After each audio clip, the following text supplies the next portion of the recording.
புரசைவாக்கம் கங்காதேஸ்வரர் உபகோவிலான அருள்மிகு ஆதிசோலையம்மன் திருக்கோவில் திருக்குடமுழுக்கு விழா வெகு சிறப்பாக நடைபெற்றது.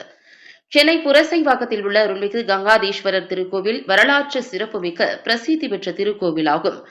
இத்திருக்கோவிலானது பஞ்சபூதங்களில் மிக முக்கியமான ஒன்றான நீர்ஸ்தலமாகும். இத்திருக்கோவிலின் உபகோவிலான சுந்தரம்பிள்ளை தெருவில் அமைந்துள்ள அருள்மிகு ஆதிசோலையம்மன் திருக்கோவிலின் திருக்குடமுழுக்கு விழா இன்று காலை சித்தயோகம் கூடிய திருவோண நட்சத்திரம் த்விதீயை திதி மிதுன லக்னத்தில் காலை 6 மணி முதல் 7 மணிக்குள் வெகு சிறப்பாக நடைபெற்றது.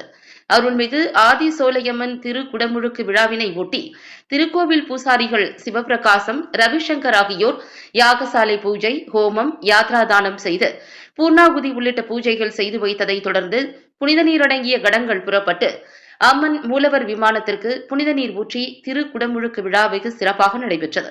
தொடர்ந்து தீபாராதனை காண்பிக்கப்பட்டு பிரசாதம் வழங்கப்பட்டது. பக்தர்கள் மீது புனித நீர் தெளிக்கப்பட்டது.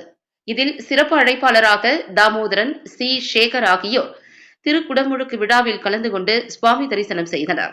மேலும் இவ்விழாவில் திருக்கோவில் நிர்வாக அதிகாரி ஆட்சி சிவபிரகாசம், திருக்கோவில் மேலாளர் தனசேகர், கணக்கர் வேம்படி சேகர், எழுத்தர் வசந்த், கணக்கர் வெற்றிவேலன், பிரசாந்த், கருணாகரன், விக்னேஷ், அசோக், சரத், குமாரி, பொன்னி உள்ளிட்ட திருக்கோவில் பணியாளர்கள் பலர் உடனிருந்தனர். உபயதாரர்கள் முரளி, உதயகுமார் ஆகியோர் இவ்விழாவினை சிறப்பாக ஒருங்கிணைத்திருந்தனர். நிகழ்ச்சியின் இறுதியில் பக்தர்களுக்கு சுவாமி பிரசாதம் வழங்கப்பட்டது.